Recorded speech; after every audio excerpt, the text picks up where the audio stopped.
Assalamualaikum warahmatullahi wabarakatuh, Pak. Salam warahmatullahi wabarakatuh. Baiklah, Pak, saya di sini Miss Dawati, SPDSD CGP Angkatan 10, yang mana di sini saya mempunyai suatu tugas di modul 3.1, yaitu pengambilan keputusan berbasis kepemimpinan. Di sini saya ingin menanyakan kepada Bapak beberapa pertanyaan nanti. Yang ingin saya tanyakan di sini adalah mengenai apakah selama Bapak menjadi kepala sekolah di sini, Bapak mempunyai suatu kasus atau permasalahan yang mana diperlukan pengambilan keputusannya ini menyangkut dilema etika atau bujukan moral. Baik, terima kasih atas waktu yang diberikan. Kasus yang saya alami di sekolah SD 04 Rokan ini baik dilema etika maupun bujukan moral, yaitu tentang penerimaan siswa baru atau PPDB pada tahun 2024, yang mana PPDB ini juga sudah menjadi dilema setiap tahun. Kenapa? Karena penerimaan siswa ini yang tahun ini kita diapakan dengan aturan zonasi, yaitu dengan ada jarak tempuh dari sekolah ke rumah dan berdomisili di desa tersebut. Tetapi ada kasus tahun ini yang siswa yang mendaftar itu berasal dari desa tetangga. Inilah yang menyebabkan pengambilan keputusan, yaitu dengan bermusyawarah bersama guru apa nanti, karena kita sudah terikat dengan aturan yang dibuat oleh Dinas Pendidikan. Jadi ketika permasalahan tersebut kami dapatkan, tentu untuk pengambilan keputusannya tentu bermusyawarah, supaya nanti tidak terjadi hal-hal lain yang menimbulkan perselisihan antara sekolah kita dengan sekolah tetangga. Jadi dalam hal tersebut kami juga tidak bisa menolak, karena anak tersebut adalah usia sekolah, wajib sekolah. Tetapi ada beberapa pertimbangan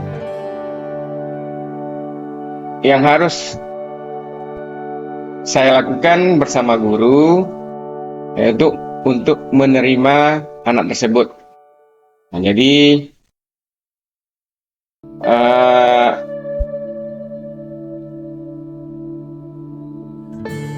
dilema etika yaitu benar, dan dilema moralnya benar dan salah.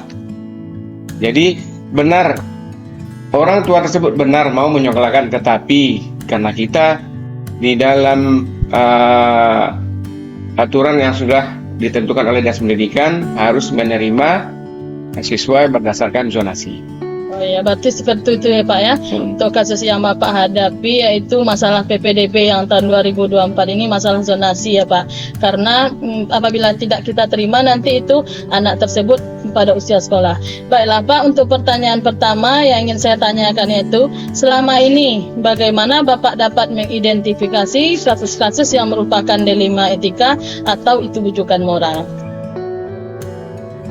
Jadi untuk mengidentifikasi kasus tersebut, apakah dia termasuk dilema etika atau bujukan moral, tentu dilihat dari pertentangan nilai yang ada. Jika nilai benar dan benar, berarti dilema etika. Jika kasusnya ada benar dan salah, berarti adalah bujukan moral. Nah, jadi untuk pengambilan keputusan tersebut harus selaras dengan nilai-nilai dan prinsip-prinsip etika yang ada. Seperti itu ya Pak ya, harus dalam identifikasi ini kita lihat dulu apakah dia termasuk dilema etika atau bujukan moral, dilihat dari nilai pertentangannya. Baik Pak, untuk pertanyaan kedua, selama ini bagaimana Bapak menjalankan keputusan di sekolah ini, terutama untuk kasus-kasus di mana ada dua kepentingan yang sama benar atau sama-sama mengandung nilai kebajikan? Jika dihadapkan pada dua kepentingan yang sama benar, untuk pengambilan keputusannya kami melakukan musyawarah dan diskusi bersama rekan-rekan guru. Karena untuk pertimbangan etika itu dampaknya panjang. Jadi putusan ini diambil lebih melihat kepentingan yang berpihak kepada murid. Oh iya, berarti di sini melakukan musyawarah tentunya berdiskusi ya Pak ya, karena pertimbangannya ini berdampak panjang bagi sekolah dan juga bagi murid kita ya Pak ya. Untuk pertanyaan berikutnya, langkah-langkah atau prosedur seperti apa yang biasanya Bapak lakukan selama ini? Nah, jadi langkah yang saya lakukan dalam pengambilan keputusan adalah melakukan analisis mendalam terhadap kasus tersebut dengan cara mencari tahu inti permasalahannya, siapa yang terlibat, dan nilai-nilai yang terkait. Selanjutnya kami melakukan musyawarah dengan rekan-rekan guru terlebih dahulu untuk menyatukan persepsi, lalu baru melakukan pertemuan dengan ketiga orang tua yang bermasalah tersebut. Ya, di situ berarti dilibatkan orang tua berarti ya Pak dalam musyawarah tersebut. Baik, untuk pertanyaan berikutnya Pak, hal-hal apa saja yang selama ini Bapak anggap efektif dalam pengambilan keputusan pada kasus-kasus dilema etika ini? Nah, jadi hal yang paling efektif menurut saya yaitu saya tidak bisa mengambil keputusan sendiri, mengingat adanya konsekuensi yang akan kami terima. Makanya keputusan saya berkolaborasi dengan pihak terkait, baik seperti rekan guru dan kepala sekolah, dan juga kepala sekolah SD tetangga yaitu SD 028 Rokan, dan juga wali murid yang 3 orang tadi. Di sini Bapak melakukan kolaborasi ya Pak, mengingat konsekuensi akan kita terima bukan hanya bagi sekolah kita, juga bagi sekolah tetangga. Baik Pak, pertanyaan berikutnya, hal-hal apa saja yang selama ini merupakan tantangan dalam pengambilan keputusan pada kasus-kasus dilema etika di sekolah kita Pak? Tantangan yang kami hadapi dalam pengambilan keputusan ini adalah adanya tekanan dari berbagai pihak seperti kepala SD 028 Rokan, wali murid, bahkan kebijakan ataupun peraturan pemerintah daerah. Seperti itu Pak ya, tekanannya bukan hanya dari kepala sekolah tetapi juga dari pemerintah pusat sebagai itu panutan kita ya Pak ya. Pertanyaan berikutnya, apakah Bapak memiliki sebuah tata kala atau jadwal tertentu dalam sebuah penyelesaian kasus dilema etika? Apakah ketika ada permasalahan Bapak langsung menyelesaikan di tempat, atau memiliki sebuah jadwal untuk menyelesaikannya berupa itu bentuk atau prosedur seperti apa yang Bapak jalankan? Jadi untuk menyelesaikan kasus etika, dilema etika, tidak ada jadwal tertentu. Dan tentunya tidak bisa juga saya mengambil keputusannya langsung, mengingat adanya hal-hal yang menjadi pertimbangan dan harus saya musyawarahkan terlebih dahulu dengan guru-guru saya dahulu. Tetapi pengambilan keputusan akan secepatnya gitu. Akan secepatnya ya. Nah, jadi untuk menyelesaikan kasus itu juga harus bermusyawarah. Untuk pertanyaan selanjutnya Pak, adakah seseorang atau faktor apa yang selama ini mempermudah atau membantu Bapak dalam pengambilan keputusan dalam kasus dilema etika ini, Pak? Jadi dalam pengambilan keputusan dilema etika ini, saya tidak mempunyai seseorang ataupun tim khusus, tetapi kami biasa melibatkan seluruh guru, terutama guru-guru yang mempunyai pengalaman dalam masalah etika. Karena kami percaya dengan melakukan diskusi dan musyawarah tersebut, kami bisa mencari solusi dari permasalahan kami yang ada. Oh ya, seperti itu ya Pak ya. Jika ada pengalaman dari guru-guru tentunya ini penyelesaian masalahnya akan jadi lebih cepat begitu ya Pak, karena mereka sudah paham. Baiklah Pak, untuk pertanyaan terakhir, dari semua hal yang telah disampaikan, apakah ada pembelajaran yang dapat kita petik dari pengalaman pengambilan keputusan dilema etika ini, Pak? Nah, jadi pembelajaran yang harus kita ambil yaitu mengajarkan kita pentingnya nilai-nilai kebijakan dan dampaknya bagi murid. Pengambilan keputusan yang berpihak kepada murid ini akan menciptakan lingkungan yang nyaman, aman, dan berdampak positif untuk jangka panjang, sehingga kita harus berhati-hati dalam mengambil keputusan di masa yang akan datang. Berarti sangat luar biasa sekali ya Pak. Dalam pengambilan keputusan ini memang dampaknya itu harus kita lihat, terutama untuk murid kita, karena menciptakan lingkungan yang sehat, nyaman, dan berdampak positif itu tidak hanya berjangka pendek, itu tentunya kita lihat dari jangka panjangnya, sehingga kita harus lebih berhati-hati. Baik Pak, mungkin untuk wawancara saya sudahi. Terima kasih atas informasi yang telah Bapak sampaikan. Saya sudahi. Assalamualaikum warahmatullahi wabarakatuh. Waalaikumsalam warahmatullahi wabarakatuh.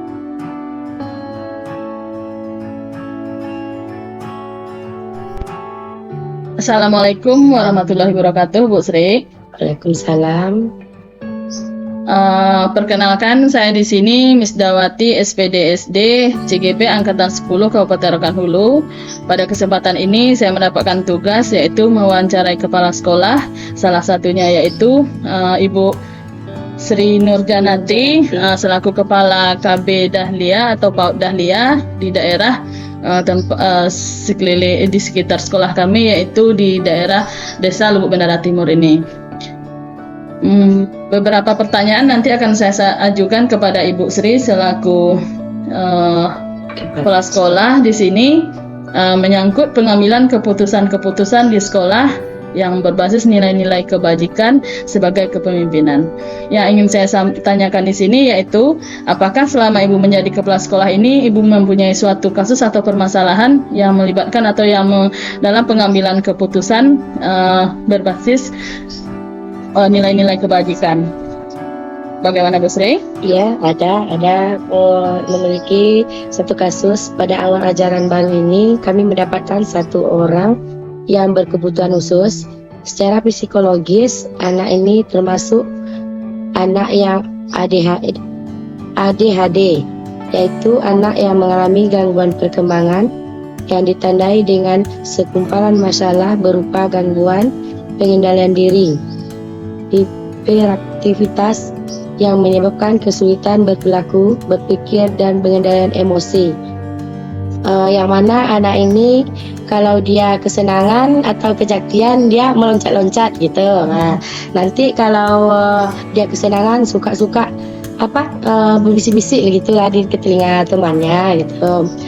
Habis itu nanti orang tuanya sangat bersikeras menyekolahkan anaknya di sekolah kami dengan pertimbangan kami untuk sekolah SLB jauh dari desa kami. Jadi anak tersebut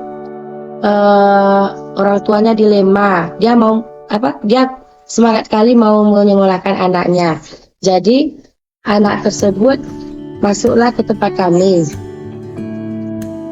Yang membuat kami dilema yaitu jika kami menerima murid ini adalah guru-guru saya tidak ada yang memiliki latar belakang berkebutuhan khusus. Jika tidak diterima, anak ini mempunyai hak untuk mendapatkan pendidikan. akhirnya dengan pertimbangan yang cukup berat kami memutuskan menerima anak tersebut. Oh ya, memang suatu dilema ya Bu ya, ketika Ibu mempunyai anak yang ADHD tersebut, sementara untuk guru-gurunya di sekolah itu tidak ada yang pendidikan berlatar belakang anak berkebutuhan khusus. Kemudian pertimbangannya lagi mungkin di sini untuk sekolah SLB tidak ada di desa kita ya Bu ya. Ya, Jika tidak diterima nanti itu sementara anak tersebut mempunyai keinginan yang begitu kuat untuk sekolah berarti ya Bu ya. ya. Berarti di sini memang dilemanya sudah terlihat sekali. Ada beberapa pertanyaan yang akan saya ajukan nanti. Saya mohon kesediaan Ibu menjawabnya. Ya. Pertanyaan yang pertama, selama ini bagaimana Ibu dapat mengidentifikasi kasus-kasus yang merupakan dilema etika atau bujukan moral? Ya, bagi kami di sekolah untuk mengidentifikasi kasus tersebut, kami cukup dilema juga, yaitu kasus tersebut apakah termasuk dilema etika atau bujukan moral. Tentunya saya lihat pertentangan nilai yang ada dan nilai yang benar dan benar, berarti itu dilema etika. Jika kasusnya ada nilai benar dan salah, berarti bujukan moral. Dan untuk pengambilan keputusan tersebut harus selaras dengan nilai-nilai dan prinsip-prinsip etika. Benar sekali ya Bu ya. Apabila kasus tersebut termasuk benar dan benar, itu yang menyulitkan kita karena ini termasuk dilema etika tentunya Bu ya. Ya. Tetapi apabila itu benar dengan salah, jelas itu suatu bujukan moral. Memang itu menjadi dilema sekali. Untuk pertanyaan kedua Ibu, selama ini bagaimana Ibu menjalankan pengambilan keputusan di sekolah Ibu, terutama untuk kasus-kasus di mana ada dua kepentingan yang sama-sama benar atau sama-sama mengandung nilai-nilai kebajikan? Ketika dihadapkan pada dua kepentingan yang sama benar, untuk pengambilan keputusannya kami melakukan berdiskusi dengan rekan guru kami. Karena keputusan ini diambil dan lebih melihat kepentingan yang berpihak pada murid kami. Oh ya, berarti dalam pengambilan keputusan yang sama-sama benar di sini, tentunya pengambilan keputusannya dilakukan dengan berdiskusi ya Bu ya, karena di sekolah itu kita tidak sendiri, kepala sekolah tentunya didorong dan didukung sepenuhnya oleh rekan guru ya Bu ya. Iya. Begitu. Pertanyaan berikutnya, langkah-langkah atau prosedur seperti apa yang biasanya Ibu lakukan selama ini? Di sekolah kami, langkah-langkah yang saya lakukan dalam pengambilan keputusan adalah melakukan analisis mendalam terhadap kasus tersebut dengan cara mencari tahu inti permasalahan, siapa yang terlibat, dan nilai-nilai yang terkait. Selanjutnya, kami melakukan diskusi dengan rekan guru dan komite sekolah terlebih dahulu untuk menyatukan persepsi, lalu baru melakukan pertemuan dengan orang tua yang bermasalah tersebut. Ya, berarti dalam pengambilan keputusan tersebut tentunya Ibu bermusyawarah dengan atau berdiskusi dengan rekan-rekan guru dan juga komite sekolah. Tentunya komite sekolah di sini sangat berperan aktif ya Bu ya. Iya. Karena sekolah kita ini mungkin bukan hanya punya sekolah punya pribadi, tapi komite sekolah ini berperan aktif di sini. Dan juga di situ nanti mempersatukan persepsi, baru melakukan diskusi bersama orang tua. Baik Bu, untuk pertanyaan berikutnya, hal-hal apa saja yang selama ini Ibu anggap paling efektif dalam pengambilan keputusan pada kasus-kasus dilema etika ini? Di sekolah saya, hal yang paling efektif menurut saya yaitu tadi, saya tidak bisa mengambil keputusan sendiri, mengingat ada konsekuensi yang akan kami terima. Makanya saya berkolaborasi dengan pihak terkait, seperti rekan guru saya, komite sekolah, dan juga wali murid satu orang yang tadi. Ya begitu. Berarti dalam pengambilan keputusan itu Ibu mengingat ada suatu konsekuensi yang akan Ibu terima, sehingga Ibu bekerja sama dengan pihak-pihak terkait, itu baik wali murid, komite, dan juga guru Ibu ya Bu ya, seperti itu. Kemudian pertanyaan berikutnya, hal apa saja yang selama ini merupakan tantangan dalam pengambilan keputusan pada kasus-kasus dilema etika yang pernah Ibu hadapi? Di sekolah kami, tantangan yang kami hadapi dalam pengambilan keputusan ini adalah tekanan dari berbagai pihak seperti wali murid, bahkan kebijakan ataupun peraturan yang terkait di sekolah itu. Oh ya, dalam hal ini orang tua tentunya ada tekanan dari wali murid yang berupa yang seperti Ibu sampaikan tadi, orang tuanya begitu antusias sekali ingin menyekolahkan anaknya, dan kita juga terikat akan kebijakan dan peraturan pemerintah seperti itu, Bu ya. Iya. Apabila tidak kita terima, ada kesalahan di situ karena anak itu termasuk anak yang usia sekolah. Iya. Ya, itu. Baik Bu, untuk pertanyaan berikutnya, apakah Ibu memiliki sebuah tata kala atau jadwal tertentu dalam sebuah penyelesaian kasus, baik itu kasus dilema etika, dan apakah Ibu menyelesaikan permasalahan secara langsung di tempat, atau Ibu memiliki sebuah jadwal untuk menyelesaikannya, bentuk atau prosedur seperti apa yang Ibu jalankan? Dalam penyelesaian kasus-kasus dilema etika ini biasanya tidak ada jadwal tertentu, dan tentunya tidak bisa juga saya mengambil keputusan yang langsung mengingat adanya hal-hal yang menjadi pertimbangan dan harus saya bicarakan dengan guru-guru saya terlebih dahulu.